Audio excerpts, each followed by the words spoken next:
जैसे हम लोगों ने उन पिछली क्लासेस कवर की हैं उनमें डिवाइड करके, वैसे ही इसको भी करेंगे, बट इसमें चीज़ें बहुत ओवरलैपिंग है, तो आप लोगों को कॉन्सेप्ट समझना होगा सारी चीज़ों का। और बेसिकली हमारे सिलेबस में सिर्फ 2 सब यूनिट्स हैं। सबसे पहले हमें रिलीजन एंड पॉलिटिक्स समझना होगा, देन सेकुलरिज्म एंड कम्युनलिज्म का डिबेट समझना होगा कि वो किस तरीके से यहाँ पर इसको लेके डिबेट है, जिसे धर्मनिरपेक्षता और सांप्रदायिकतावाद कहते हैं। तो इन दोनों को लेके क्या डिबेट्स हैं, वो सारी चीजें देखनी है। तो ये हम आने वाली नेक्स्ट क्लास में डिबेट्स को समझेंगे। आज जो हमें समझना है वो है रिलीजन एंड पॉलिटिक्स के, पॉलिटिक्स एंड रिलीजन की जो राजनीति है वो धर्म को कैसे प्रभावित करती है या धर्म से कैसे जुड़ी हुई है, और जो धर्म है वो राजनीति में कैसे रोल प्ले करता है। बट उससे पहले सबसे जो पेचीदा कॉन्सेप्ट माना जाता है वो माना जाता है धर्म। तो आज जो हम समझने वाले हैं बेसिकली वो धर्म समझेंगे, और इसी में ही हम समझेंगे कुछ धर्म निरपेक्षता से रिलेटेड कि धर्म जो है वो कैसे धर्म निरपेक्षता से जुड़ा हुआ है, और इसका इमर्जेंस जो है, उद्भव, वो कहाँ से माना जाता है, और इसके उद्भव में किन किन लोगों ने भूमिका निभाई है, वो सारी चीजें समझेंगे। तो धर्मनिरपेक्षता का कॉन्सेप्ट मोटा मोटा आज हम समझ लेंगे, बट जो इस पे डिबेट है और सांप्रदायिकता का जो कॉन्सेप्ट है उस पे जो डिबेट है वो हम नेक्स्ट क्लास में करेंगे। आज हमारा बेसिकली होगा धर्म, धर्मनिरपेक्षता का कॉन्सेप्ट प्लस राजनीति का कॉन्सेप्ट, और राजनीति एवं धर्म प्लस धर्म एवं राजनीति। बहुत सारी चीजें हैं, कंफ्यूज नहीं होइएगा बिल्कुल भी। आप लोग बस एक चीज ध्यान में रखिए कि राजनीति एवं धर्म प्लस धर्म एवं राजनीति, तो हमें बेसिकली यही समझना है। बट उससे पहले हमें ये समझना पड़ेगा कि आखिर धर्म होता क्या है। धर्म बहुत लोगों ने बहुत तरीके से डिफाइन किया हुआ है, तो ये सारी चीजें जो है किस तरीके से हमारा जो माइंड है वो डाइवर्ट करती हैं कि धर्म होता क्या है, तो वो सब चीजें हम समझेंगे और फिर धर्मनिरपेक्षता का कॉन्सेप्ट समझेंगे। तो जो हमें करना है आज धर्म एवं राजनीति में हमें क्या क्या करना है अपने पूरे आने वाली क्लासेस में, और इसमें सबसे पहले आज हम करेंगे धर्म एवं राजनीति, फिर धर्मनिरपेक्षता और सांप्रदायिकता के बीच में जो डिबेट है, इन दोनों को लेके डिबेट क्या क्या है, धर्मनिरपेक्षता का कॉन्सेप्ट को लेके क्या क्या डिबेट है, सांप्रदायिकता को लेके उसके कॉन्सेप्ट को लेके क्या क्या डिबेट है, वो हम पढ़ेंगे। और ये कैसे जो ये दोनों कॉन्सेप्ट हैं, धर्मनिरपेक्षता जिसे सेकुलरिज्म कहते हैं और सांप्रदायिकता जिसे कम्युनलिज्म कहते हैं, ये कैसे जो है पश्चिमी अवधारणा से भिन्न है जो भारतीय अवधारणा में देखा जाता है। तो इसकी पश्चिमी अवधारणा क्या रही और भारतीय अवधारणा क्या है, इसमें क्या डिबेट्स चल रही हैं, वो सारी चीजें जो है हम समझेंगे। तो सबसे पहले हम समझते हैं धर्म क्या होता है।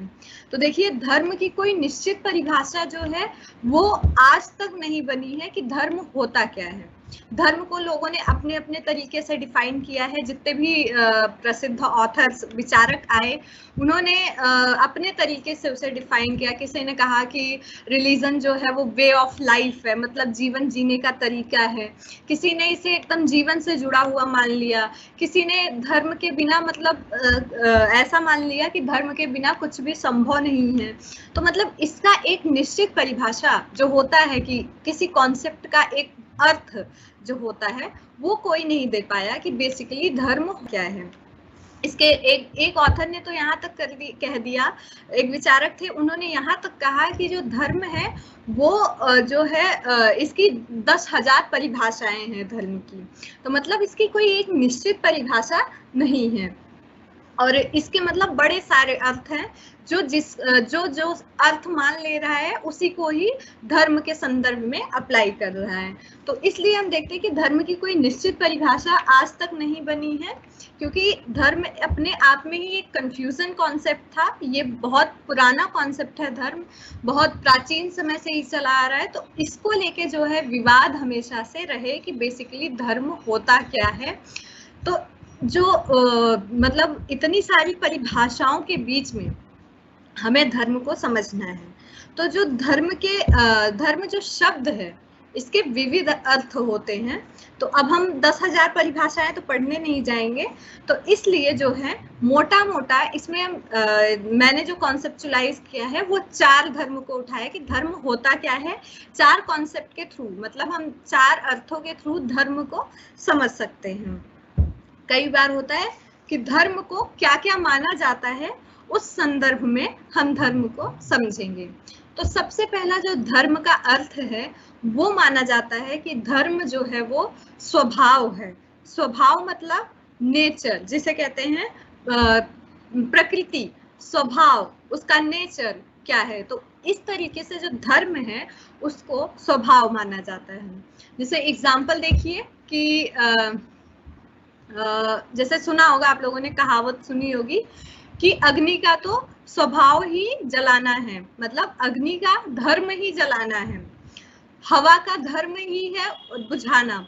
तो हवा का जो स्वभाव है, जो नेचर है, वो क्या है, बुझाना। वहीं जो अग्नि का जो धर्म है, अग्नि का जो स्वभाव है, जो नेचर है, वो क्या है, जलाना किसी चीज को। पानी का धर्म ही है ठंडा कर बुझाना। पानी जो है वो आग को बुझा सकती है, तो उसका जो स्वभाव है वो क्या है, ठंडक देने वाला स्वभाव है पानी का। पानी एक अपने अंदर बड़े गुणों को समाहित करके रखा है। तो इसी तरीके से जो जब हम नेचर देखते हैं तो नेचर में हम धर्म ढूंढते हैं। आप कई बार सुना होगा, आपका तो ये प्रवृत्ति ही है, आपकी तो ये जो माना जाए, आपने तो ऐसा किया, ये आपकी प्रवृत्ति है भाई, आपका ये नेचर है, इसका स्वभाव ही ऐसा है। तो ये एक तरीके से कई बार माना जाता है, जिस तरीके से अग्नि का स्वभाव है जलाना, तो मतलब अग्नि का धर्म है ये, उसको जलाना। आग का जो कर्तव्य है वो जलाना है, उसका धर्म स्वभाव जो है वो जलाने से जुड़ा हुआ है। तो हम धर्म को स्वभाव के कॉन्सेप्ट में देखते हैं। स्वभाव मतलब नेचर के कॉन्सेप्ट में देखते हैं कि किसका नेचर जो है वो यही है, तो वो उसका एक तरीके से धर्म हो गया। दूसरा जो है धर्म का अर्थ जो है वो कर्तव्य से होता है। कर्तव्य मतलब ड्यूटी, ड्यूटी जो करणीय योग्य हो, मतलब कि कोई हमें ड्यूटी मिली है वो हमें करना ही करना है, कर्तव्य है ये हमारा कि हमें उस चीज को करना ही करना है, वो हमारी ड्यूटी है। मान लीजिए आप परिवार में सबसे बड़े हैं और आपको ही पूरी जिम्मेवारी है परिवार की आपके ऊपर, तो ये आपका ड्यूटी है कि आप पूरे परिवार को संभाल के रखें। जैसे अगर हम एंशियंट टाइम में समझें तो राजा का धर्म, राज धर्म माना जाता था। तो जो राजा का जो धर्म था वो राजा की ड्यूटी थी कि वो अपने धर्म का पालन करे। राजा का ये कर्तव्य था, राज का धर्म करना, उसके धर्म का पालन करना। राजा जो था वो अपने पूरे राज्य भार को संभाले, ये उसका कर्तव्य था। तो इसी कॉन्सेप्ट में जो है हम कर्तव्य को देखते हैं। कर्तव्य का एक और एग्जांपल समझिए आप, जैसे मित्र धर्म आप लोगों का होता है ना कि दोस्त है वो तो हमारी ये रिस्पॉन्सिबिलिटी बनती है, हमारा ये ड्यूटी बनता है कि जब दोस्त किसी भी मुसीबत में हो तो हमें उसका साथ देना चाहिए, हमें उसका सहयोग करना चाहिए। तो ये हमारा धर्म है, ये हमारा कर्तव्य है कि जब हमारा कोई मित्र जो है वो किसी मुश्किल में है तो हमें उसकी मदद करनी चाहिए। तो इट्स अ ड्यूटी, तो ये ड्यूटी है मेरी, तो इसे ही मित्र धर्म कहते हैं। अभी आप लोग स्टूडेंट हैं, विद्यार्थी हैं, तो आप लोगों के भी कुछ धर्म होंगे, विद्यार्थी धर्म, जिसमें पढ़ना लिखना प्लस विद्यार्थियों के कुछ धर्म बताए गए होंगे। आप लोगों ने कभी सुना होगा, एक संस्कृत में बहुत प्रसिद्ध श्लोक है कि विद्यार्थी के जो धर्म होते हैं वो क्या क्या होते हैं। काग चेष्टा वकोल ध्यानम स्वान निद्रा अल्पहारी च। तो ये जो मतलब धर्म है कि मतलब जो एक विद्यार्थी होता है उसका क्या धर्म है, उसे काग की चेष्टा रखनी चाहिए, मतलब कौवे के समान चेष्टा रखनी चाहिए। वको ध्यानम मतलब वको मतलब वकुला होता है जो, उसकी तरह उसे ध्यान लगाना चाहिए पढ़ाई में। वकोल ध्यानम। और स्वान निद्रा, स्वान मतलब कुत्ता जो जैसे सोता है, स्वान माने कुत्ता होता है, तो जिस प्रकार से कुत्ता सोता है तुरंत उसे थोड़ी सी भी खटपट होती तो उठ के बैठ जाता है, वैसे ही एक विद्यार्थी को भी हमेशा एक्टिव रहना चाहिए, इतना गहरी नींद में उसे नहीं सोना चाहिए। और अल्पाहारी, उसे अल्पाहारी होना चाहिए, मतलब खाना पीना जो उसका है वो थोड़ा होना चाहिए, बहुत ज्यादा ऐसा नहीं कि बहुत ज्यादा भर लिया और सो गया फिर सोता ही रहे। तो इसी तरीके से विद्यार्थी के भी धर्म होते हैं, तो ये उसकी ड्यूटी है कि उसे पढ़ना है, उसे अच्छा कार्य करना है, ये उसका कर्तव्य है। तो ये भी जो है धर्म से जुड़ा हुआ है। तो धर्म के हमने दो कॉन्सेप्ट समझे, एक होता है स्वभाव से जुड़ा हुआ धर्म होता है, एक होता है कर्तव्य से जुड़ा हुआ धर्म, कर्तव्य को भी हम धर्म मानते हैं। अब हम तीसरा धर्म पढ़ते हैं कि धर्म का अर्थ बेसिकली जो बहुत फेमस माना जाता है कि धर्म जो है वो किससे जुड़ा हुआ माना जाता है, जो बहुत प्रचलन में है, वो है मजहब, पंथ या संप्रदाय। तो जो धर्म है उसे कई बार हम मजहब से जोड़ते हैं, पंथ से जोड़ते हैं, समुदाय से जोड़ते हैं, संप्रदाय से जोड़ते हैं। मतलब कि मजहब या पंथ किसे कहते हैं? पंथ मतलब कि किसी ने, जैसे मान लीजिए हिंदू, मुस्लिम, सिख, क्रिश्चियन, ईसाई, इन लोगों का मजहब होता है, इन लोगों का पंथ होता है, इनका एक अपना संप्रदाय है। तो मतलब धर्म कोई ऐसा नहीं है कि किसी एक का धर्म है, सबने अपने अपने तरीके से अलग अलग धर्म बना रखा है। मतलब अलग अलग समुदायों ने क्या किया है, अपने एक धर्म का आधार बना रखा है। मान लीजिए हिंदू धर्म, तो हिंदुओं ने अपना एक हिंदू धर्म बना लिया। मुस्लिमों का जो सब मजहब है, मुस्लिम का जो माना जाता है कि इनका मजहब बहुत जो है वो मतलब कहते हैं ना कि बहुत रेडिकल है, इन्होंने अपना एक मजहब बना लिया है। सिख ने अपना एक बना लिया है, सिखों का धर्म जो है। जैन, बौद्ध, इन सब ने अपना अपना एक अलग जो है रास्ता चुन लिया है और अपने अपने को एक अपना अपना एक अलग धर्म बना लिया है अकॉर्डिंग टू मजहब के अनुसार या पंथ के अनुसार। अगर हम हिंदू हैं तो हम हिंदू धर्म में जो जो मान्यताएं हैं उनको मानेंगे, हम मुस्लिम हैं तो मुस्लिम धर्म में जो जो मान्यताएं हैं हम उनको मानेंगे, अगर हम क्रिश्चियन हैं तो क्रिश्चियन धर्म में जो ईसाईयत की मान्यताएं हैं हम उनको मानेंगे। तो इस तरीके से जो है जो धर्म का ये प्रचलित कॉन्सेप्ट है, इसी को माना जाता है कि धर्म जो है वो मजहबों से जुड़ा है या पंथों से जुड़ा हुआ है। तो अब अगर आप हिंदू हैं तो आपका धर्म हिंदू धर्म है, अगर आप मुस्लिम हैं तो आपका धर्म मुस्लिम धर्म है। तो इस तरीके से जो है धर्म का जो तीसरा कॉन्सेप्ट है वो पंथ, मजहब या संप्रदाय से जुड़ा हुआ है। वही जो चौथा कॉन्सेप्ट है धर्म का वो है साधना पद्धति। साधना पद्धति मतलब पूजा पाठ जिसे कहते हैं। तो जो धर्म का नोशन माना जाता है कि धर्म मतलब पूजा पाठ, मतलब कि हमें ईश्वर में विश्वास है, हमें अल्लाह में विश्वास है, हमें गुरु नानक देव में विश्वास है, हमें जितने भी जो क्रिश्चियन वगैरह ईसाईयत हैं, ईसाइयों में विश्वास है। तो ये जो विश्वास है ये एक ऐसी चीजों पर विश्वास है जो इस दुनिया में एग्जिस्ट नहीं करता है, मतलब वो अलौकिक है।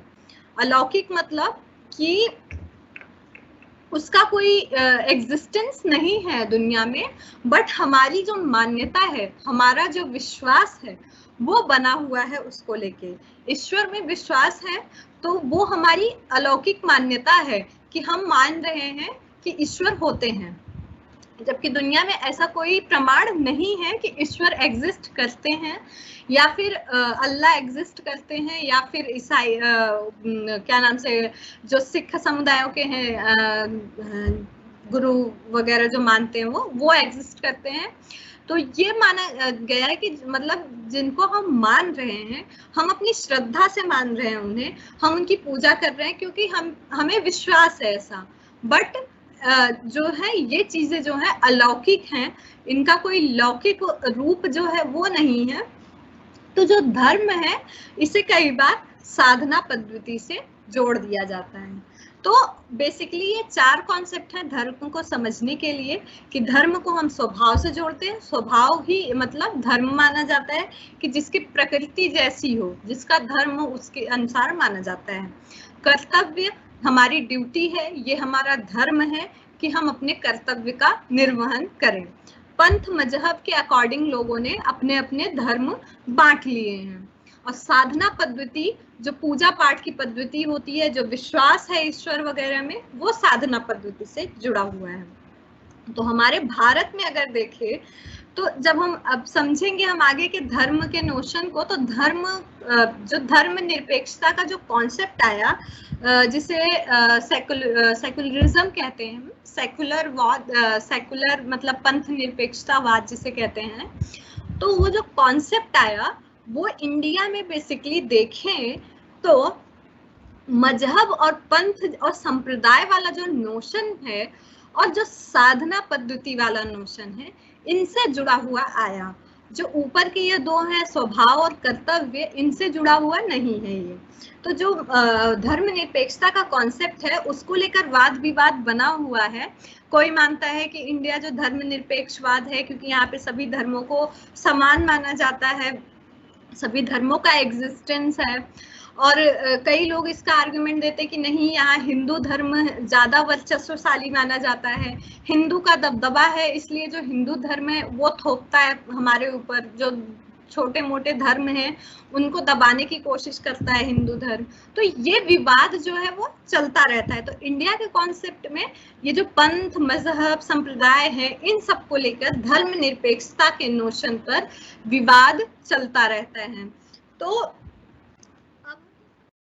धर्म निरपेक्षता के संदर्भ में जो धर्म है वो दो कॉन्सेप्ट पर ज्यादा आधारित है। पहला है साधना पद्धति, पूजा पाठ वाली पद्धति, ईश्वर में विश्वास जो मैंने कहा था, और दूसरा है पंथ, मजहब या संप्रदाय को लेकर। तो जो धर्म निरपेक्षता का इंडिया में जो कॉन्सेप्ट है सेकुलरिज्म का, वो जो धर्म उसमें जो माना जाता है बेसिकली वो इन दोनों कॉन्सेप्ट पर आधारित है, ना कि उस पे स्वभाव पे या कर्तव्य पे। तो आगे आने वाले जो ये धर्म निरपेक्षता होगा उसे जब हम समझेंगे तो हम उनमें सिर्फ इन्हीं दोनों को सेंटर में रख के समझेंगे कि किस तरीके से जो डिबेट है वो चल रही है भारत में धर्म निरपेक्षता को लेके। सबसे पहले ये समझ लेते हैं कि सेकुलरिज्म जो है, इंग्लिश में तो सही है, इंग्लिश में सेकुलरिज्म को सेकुलरिज्म ही बोलते हैं, बट हिंदी में इसे धर्म निरपेक्षता बोलते हैं, इसे पंथ निरपेक्षता बोलते हैं, या इसे अन्य किसी शब्दों से प्रोनाउंसिएशन इसका करते हैं हिंदी में। तो ये जो डाउट है ये हम आपको नेक्स्ट क्लास में, इस पर अभी मैं थोड़ा सर्च मार रही हूँ कि बेसिकली सेकुलरिज्म का हिंदी वर्ड होना क्या चाहिए, धर्म निरपेक्षता होना चाहिए या पंथ निरपेक्षता होना चाहिए, क्योंकि सेकुलर का अर्थ है पंथ और रिलीजन धर्म, रिलीजन का अर्थ होता है धर्म, सेकुलर का अर्थ होता है पंथ। तो इस तरीके से जो है ये सेकुलरिज्म को धर्म निरपेक्षता कहेंगे या पंथ निरपेक्षता कहेंगे, तो ये डाउट जो है हम आपको नेक्स्ट क्लास में क्लियर करेंगे। बट अभी के लिए हम इसे धर्म निरपेक्षता मान के चल रहे हैं क्योंकि ये बहुत ज्यादा प्रचलन में शब्द रहता है, प्रचलित शब्द माना जाता है धर्म निरपेक्षता। हमारे कॉन्स्टिट्यूशन में भी धर्म निरपेक्षता शब्द का यूज नहीं किया गया है, वहां पर पंथ निरपेक्षता शब्द का यूज किया गया है। जो हमारा संविधान है, अगर आप उसकी प्रस्तावना को पढ़ेंगे तो आप देखेंगे कि भारत एक पंथ निरपेक्ष राष्ट्र है, ठीक है, वहां पे मेंशन है पंथ निरपेक्ष लिखा है, वहां धर्म निरपेक्ष नहीं लिखा हुआ है। तो India as a secular state, तो वहां पे पंथ लिखा गया है सेकुलर का हिंदी।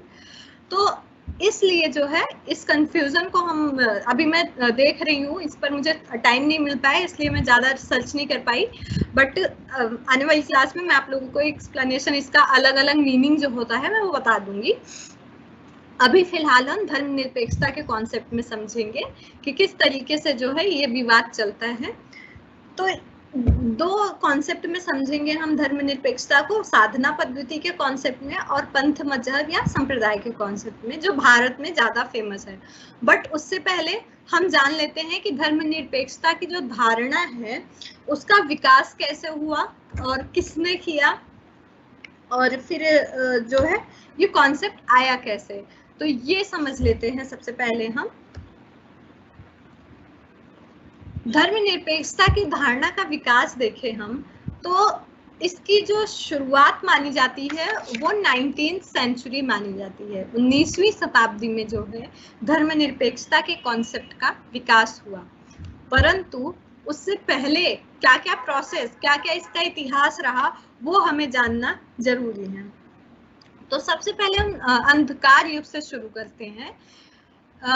यूरोपियन कंट्रीज में, जो यूरोपीय देश था, वहां पर सबसे पहले जो है वो अंधकार युग आया, जिसका जो 5वीं से लेकर 14वीं शताब्दी तक वो चला।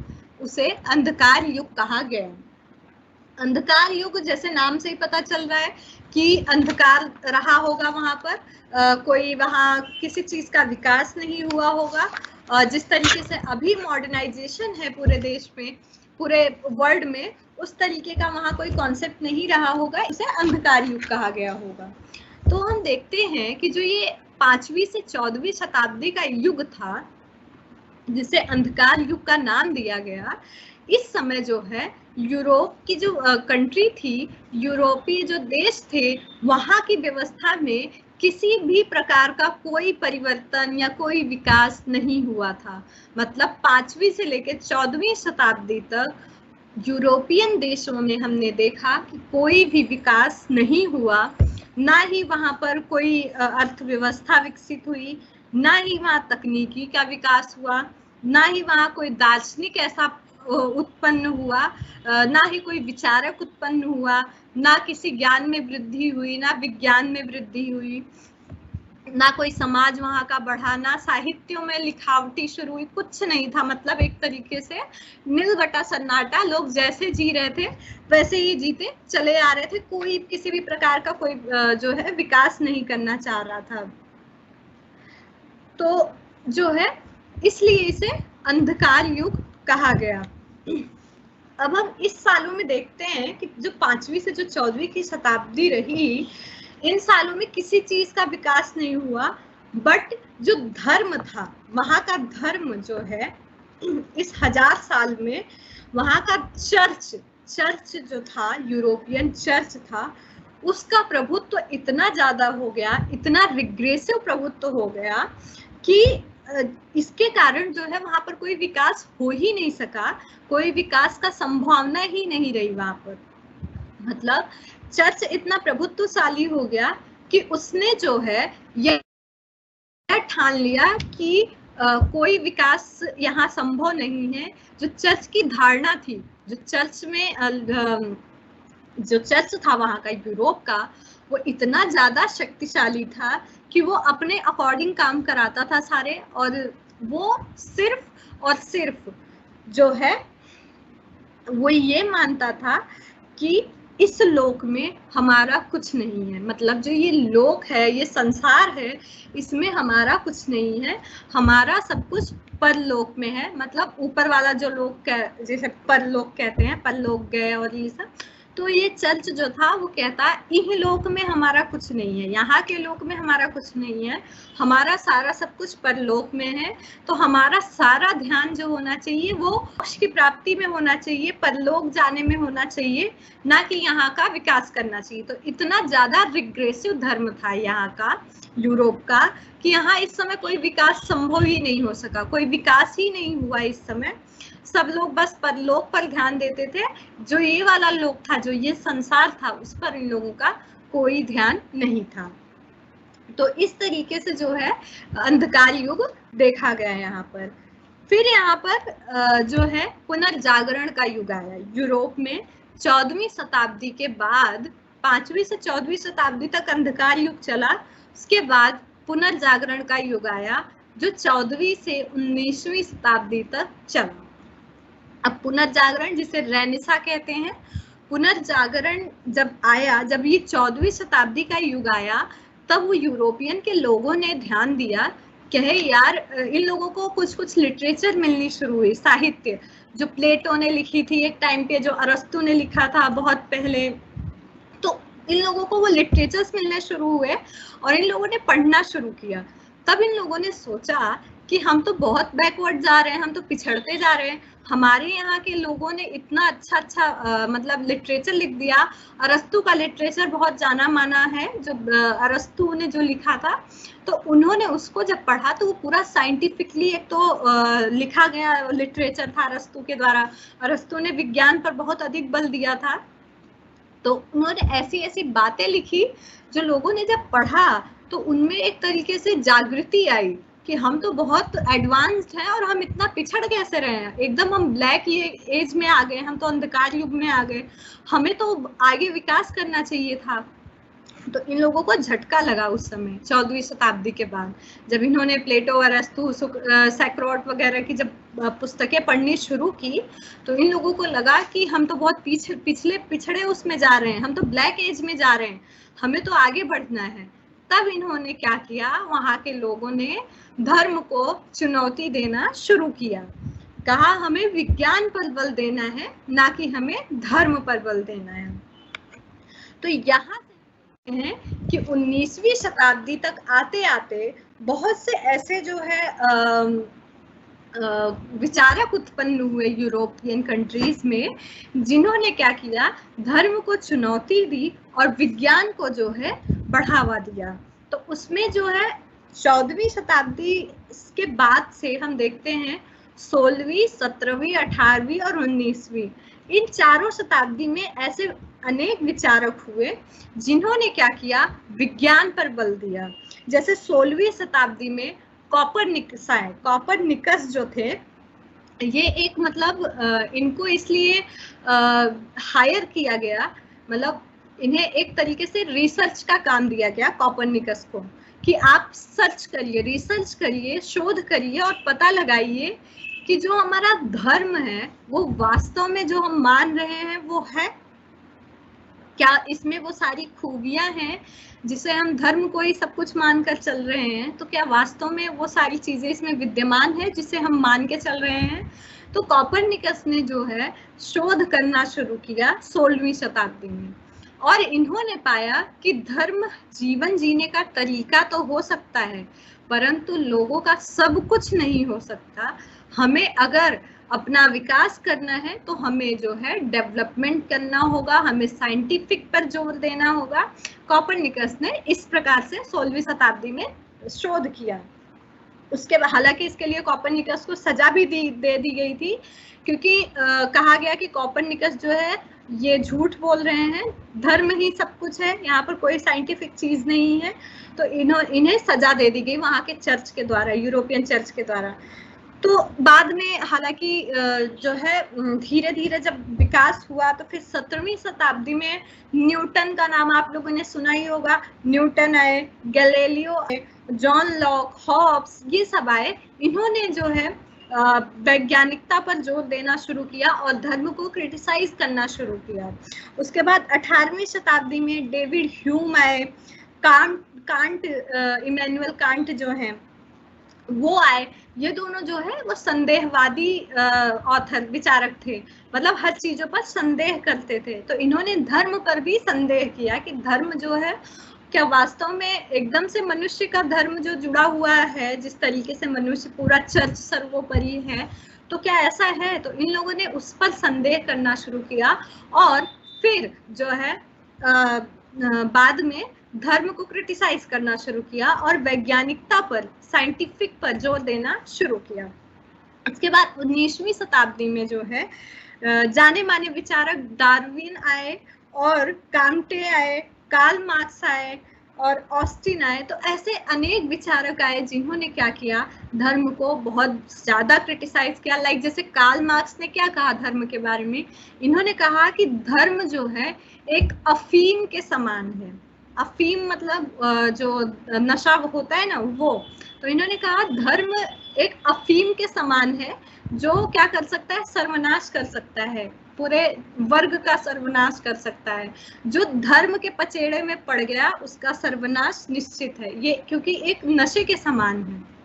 तो मार्क्स ने इसे पूर्णतः क्रिटिसाइज किया, आलोचित किया। वही ऑस्टिन आए, ऑस्टिन ने जो है संसदीय प्रणाली पर जोर दिया, कहा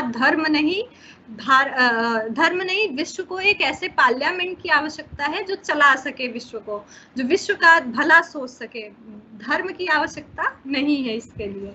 तो इन्होंने संसद का नोशन निकाला, ऑस्टिन ने संसद की बात की, पार्लियामेंट आनी चाहिए, एक यूरोप में संसद होना चाहिए जो जनता का विकास कर सके। तो इस तरीके से इन लोगों ने क्या किया, सभी विचारकों ने धर्म को क्रिटिसाइज किया और विज्ञान का विकास होने लगा धीरे धीरे। तो जब विकास हुआ विज्ञान का, तो अपने आप ही जो है वो धर्म पर प्रश्न चिन्ह लग गया। तो 19वीं शताब्दी में जो है पहली बार जो धर्मनिरपेक्षता की अवधारणा है उसका विकास हुआ। और जो धर्मनिरपेक्षता, जो सेकुलरिज्म शब्द का जो प्रयोग है, सबसे पहले किसने किया? सबसे पहले व्यवस्थित प्रयोग इसका 19वीं शताब्दी में जॉर्ज जैकब होलियोक थे। एक जॉर्ज जैकब होलियोक, इन्होंने 19वीं शताब्दी में धर्मनिरपेक्षता शब्द का व्यवस्थित प्रयोग किया। और इनके कुछ साथी थे, उसमें चार्ल्स ब्रेडलॉफ थे और एक एनी बेसेंट थी जो ब्रिटिशर्स थी, इंडिया में भी आई थी ये। तो ये इनके सहयोगी थे जिन्होंने मिलकर इस शब्द का प्रयोग करने में सहयोग दिया और इस अवधारणा का जन्म हुआ। तो धर्मनिरपेक्षता का 1851 ऐसा समय, वह समय था जब पहली बार इस कॉन्सेप्ट को हेलियोक ने प्रयोग में इसको ले आए। हेलियोक, जॉर्ज जैकब हेलियोक जो थे, उन्होंने इसका प्रयोग किया। हम देखते हैं कि धर्मनिरपेक्षता की अवधारणा हमें दो उसमें समझना है, एक पश्चिम की अवधारणा क्या है, एक भारतीय अवधारणा क्या है। तो हम भारत की अवधारणा अभी हम छोड़ देते हैं, क्योंकि जो डिबेट है हमारी नेक्स्ट क्लास की सारी डिबेट वो भारत की अवधारणा पर टिकी हुई है, तो वहां हम समझेंगे कि भारत की अवधारणा क्या है। बट आज हम पश्चिम की अवधारणा धर्मनिरपेक्षता को लेकर क्या है वो समझ लेते हैं। तो जो धर्मनिरपेक्षता की अवधारणा है वो हेलियोक ने दिया, और हेलियोक ने धर्मनिरपेक्षता की अवधारणा को क्या माना, वो चीजें जो हैं हम समझते हैं तो अपने आप पश्चिम की अवधारणा क्लियर हो जाएगी। हेलियोक का क्या मानना था धर्म को लेकर? हेलियोक मानते थे कि धर्म के प्रति तटस्थता होनी चाहिए, मतलब धर्म होना चाहिए। इन्होंने माना कि धर्म एग्जिस्ट करे, कोई दिक्कत नहीं हमें, बट हमें उसके प्रति न्यूट्रल रहना है, एकदम से हमें उसमें संलग्न नहीं होना है, एकदम से हमें सिर्फ धर्म को ही सब कुछ मानकर नहीं चलना है, हमें उसके प्रति न्यूट्रल होके चलना है। धर्म भी है हमारे पास साइंस भी है, हमें दोनों को अडॉप्ट करके चलना है, बट धर्म को हमें कम वेटेज देनी है, हमें साइंटिफिक चीजों पर ज्यादा जोर देना है। तो इस तरीके से जो है धर्म के प्रति तटस्थता होनी चाहिए। तो हेलियोक ने माना कि जो धर्मनिरपेक्षता है उसका क्या अर्थ है? धर्म के प्रति तटस्थता, मतलब न्यूट्रलिटी, हमें तटस्थ होकर रहना है, हमें धर्म से अलग होके रहना है, हमें एकदम धर्म में इन्वॉल्व नहीं होना है। तो इन्हें पहला ये जो है इन्होंने माना कि धर्मनिरपेक्षता धर्म के प्रति तटस्थता है। दूसरा, इहलोकवाद में विश्वास, मतलब जैसे मैंने पहले समझाया कि जो चर्च था वो क्या मानता था, इहलोक जो था, यहाँ का जो संसार था वो उसमें नहीं विश्वास करता था, अपितु जो परलोक था, जो ऊपर का लोक था, वो उसमें विश्वास करता था, उसे मोक्ष प्राप्ति, परलोक जाना है, इन सब चीजों में विश्वास करता था। तो हेलियोक ने क्या कहा कि हमें इहलोक में विश्वास करना है, यहाँ का जो संसार है उसका विकास करना है, उसको ध्यान में रखना है, वहां का डेवलपमेंट करना है। तो इहलोकवाद में जब विश्वास करेंगे हम, तभी जो है हम धर्म से दूरी बना सकते हैं। फिर उसके बाद तीसरा इन्होंने माना कि विज्ञान में गहरा विश्वास होना चाहिए, मतलब कि धर्म से अलग होके हमें विज्ञान में जो है ज्यादा विश्वास करना चाहिए। फिर माना कि धर्मनिरपेक्ष नैतिकता होनी चाहिए, जो हमारी मोरालिटी है वो धर्मनिरपेक्ष होनी चाहिए, मतलब कि एक तरीके से धर्म पर आधारित हमारी मोरालिटी नहीं होनी चाहिए, हमें हमारी जो मोरालिटी वास्तव में है, जो नैतिकता हमारी वास्तव में है, हमें उसे अडॉप्ट करना है। तो इस तरीके से जो है हेलियोक ने पश्चिम की अवधारणा के संदर्भ में हमने समझा कि होलियोक ने धर्मनिरपेक्षता को लेके क्या क्या कॉन्सेप्ट दिया। अब हम समझते हैं राजनीति क्या होती है। अब हमने समझ लिया धर्म का पूरा कॉन्सेप्ट, धर्मनिरपेक्षता का कॉन्सेप्ट। अब हम समझते हैं राजनीति क्या होती है। तो राजनीति जो है वो, इसमें जो है क्या देखते हैं हम, राजनीति के अंदर एकीकरण और टकराव, दो ऐसी जो विरोधी ताकतें हैं, मतलब इसमें एकीकरण भी होता है और टकराव भी होता है।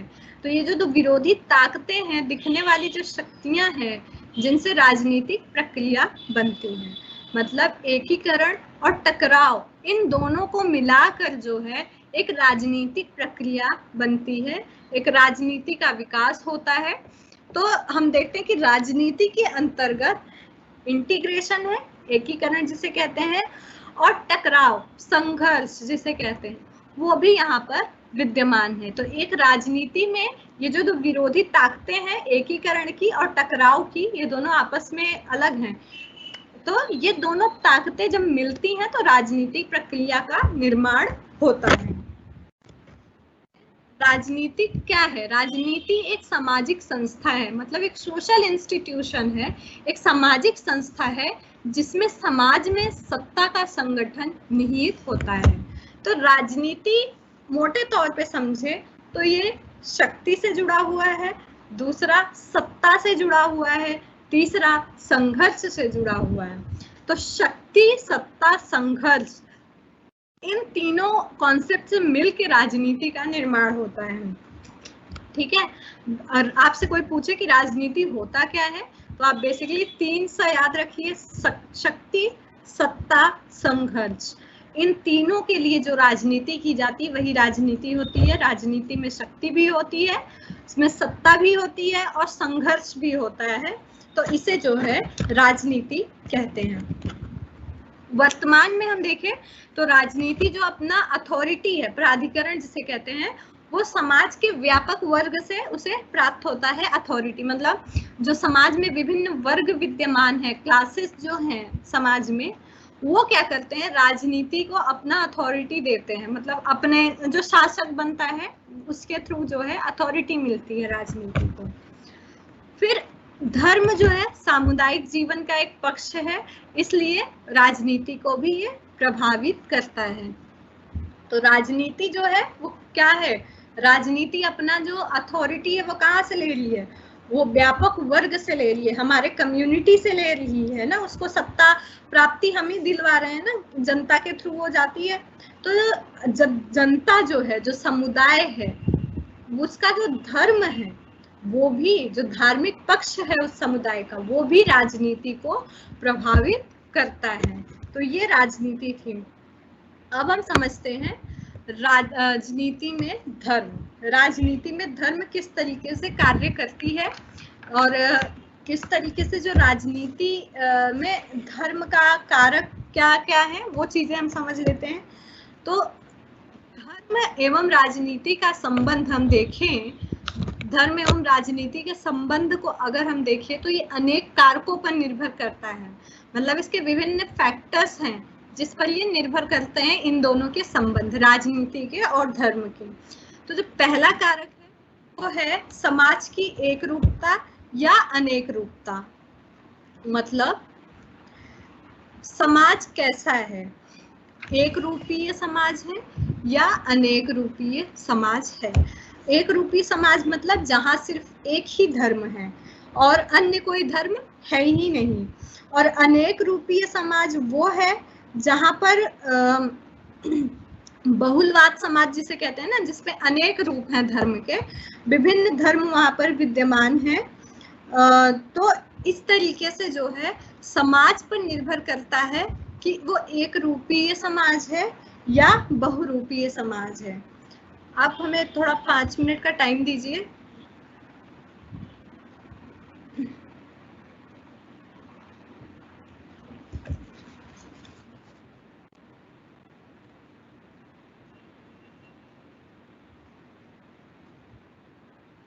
है वो कई फैक्टर्स पर निर्भर करते हैं, कई कारक पर निर्भर करते हैं।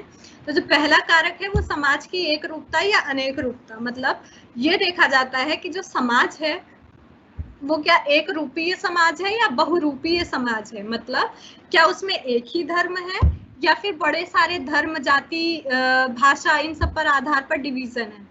तो जब राजनीति में जो धर्म वाला फैक्टर है सबसे ज्यादा पेचीदा कहाँ होता है, जहां पर मल्टी कल्चर पाया जाता है, मतलब बहुसंस्कृति पाई जाती है, जहां पर बहुत सारे धर्म पाए जाते हैं, बहुत सारी जातियां पाई जाती हैं। तो वहां पर जो है धर्म का रोल जो है राजनीति में बहुत ज्यादा हो जाता है, और राजनीति जो है वो इन्हीं पर, धर्मों पर ही निर्भर हो जाती है। तो ये समाज पर डिपेंड करता है कि उसका नेचर कैसा है, एक रूपीय नेचर है या अनेक रूपीय नेचर है। फिर धार्मिक समूह और समाज के अन्य विभाजन, मतलब देखा जाता है ऐसा कि जो आर्थिक परिस्थिति वाले लोग हैं, जो प्रजातीयता आदि पर आधारित अन्य वर्ग के लोग हैं,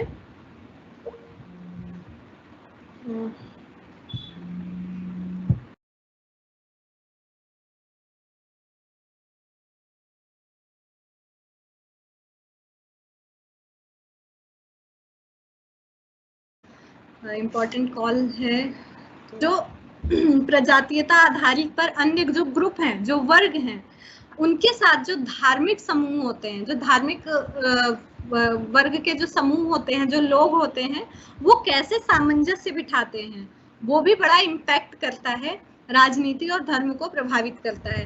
कि मतलब विभिन्न जात के लोग हैं मान लीजिए, और उनकी परिस्थिति, आर्थिक परिस्थिति भी अलग अलग है। अब ऐसे लोगों के साथ जो धार्मिक समूह है, धार्मिक जो संस्था है, वो कैसे सामंजस्य बिठाती है समाज में, ये भी इम्पोर्टेंट है।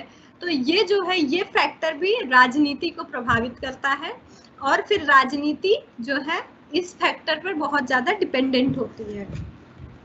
फिर तीसरा जो है वो है धर्म या धर्मों की प्रकृति, मतलब एक सेकंड,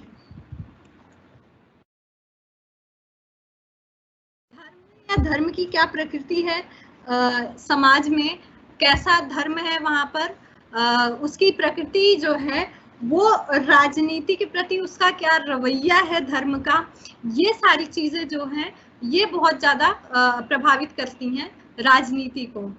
फिर एक ऐतिहासिक प्रक्रिया है जो माना जाता है कि जो धर्म है इसका उदय जो है विभिन्न चरणों में हुआ है, और ये एक लंबा प्रोसेस है। तो ये कोई छोटा मोटा प्रोसेस नहीं है जिसे हम इग्नोर कर दें। तो जब भी पॉलिटिक्स की बात आती है तो उसमें जो धर्म है वो अपने आप ही इन्वॉल्व हो जाता है। अगर हम अच्छे से समझे इसके कि धर्म एवं राजनीति बेसिकली कैसे एक दूसरे से संबंधित हैं, तो गांधी जी थे, इन्होंने क्या कहा था, इन्होंने कहा कि जो धर्म विहीन राजनीति है वो मृत देह के समान है। मतलब कि अगर धर्म विहीन राजनीति हुई, राजनीति में अगर धर्म नहीं हुआ, तो वो एक मरे हुए शरीर के समान है। तो इन्होंने माना कि राजनीति का भी एक धर्म होता है और उसे पालन करना चाहिए। इन्होंने वो धर्म की बात नहीं की महात्मा गांधी ने, पूजा पाठ वाले धर्म की या जाति संप्रदाय वाले धर्म की। इन्होंने कहा कि जो राजनीति का जो धर्म है, जो हमने कर्तव्य पढ़ा भी, ड्यूटी जो पढ़ी, तो उसको माना इन्होंने, उस सेंस में धर्म को रखा और कहा कि राजनीति जो है अगर धर्म से विहीन हुई, मतलब उसमें धर्म नहीं रहा, तो वो एक मरे हुए शरीर के समान होगी। इसलिए राजनीति में धर्म का होना आवश्यक है, और वो धर्म जो है एक कर्तव्य के सेंस में हो कि जो राजनीति का जो कर्तव्य है उसका वो पालन करे। धर्म मात्र जो है वो दैवीय शक्ति से संबंधित नहीं होती, बल्कि ये अन्य चीजों से भी संबंधित होती है, जो हमने वो 4 अभी पढ़ लिए इसके रूप, धर्म के स्वरूप जो थे। तो धर्म और नैतिकता जो है दोनों अलग चीजें हैं। नैतिकता का पालन भी कई बार हम धर्म के अकॉर्डिंग करते हैं कि हमारी ये ड्यूटी है, ये मोरालिटी है, तो इसलिए जो है हमें नैतिकता का पालन, उस ड्यूटी को पूरा करना है, ये हमारी मोरालिटी है, ड्यूटी है। तो ये सारी चीजें जो है धर्म से जुड़ी हुई हैं। तो हम देखते हैं कि जो धर्म है वो भी राजनीति को प्रभावित करती है, और जो राजनीति है वो भी धर्म से प्रभावित होती है। तो आज की क्लास यहीं तक है। अब हम नेक्स्ट क्लास में पढ़ेंगे कि भारतीय कॉन्टेक्स्ट में धर्मनिरपेक्षता क्या है और सांप्रदायिकता क्या है, वो हम नेक्स्ट क्लास में पढ़ेंगे। और सांप्रदायिकता और धर्मनिरपेक्षता को लेकर डिबेट क्या क्या है, ये सारी चीजें हम वहां देखेंगे। टाइम हो गया है।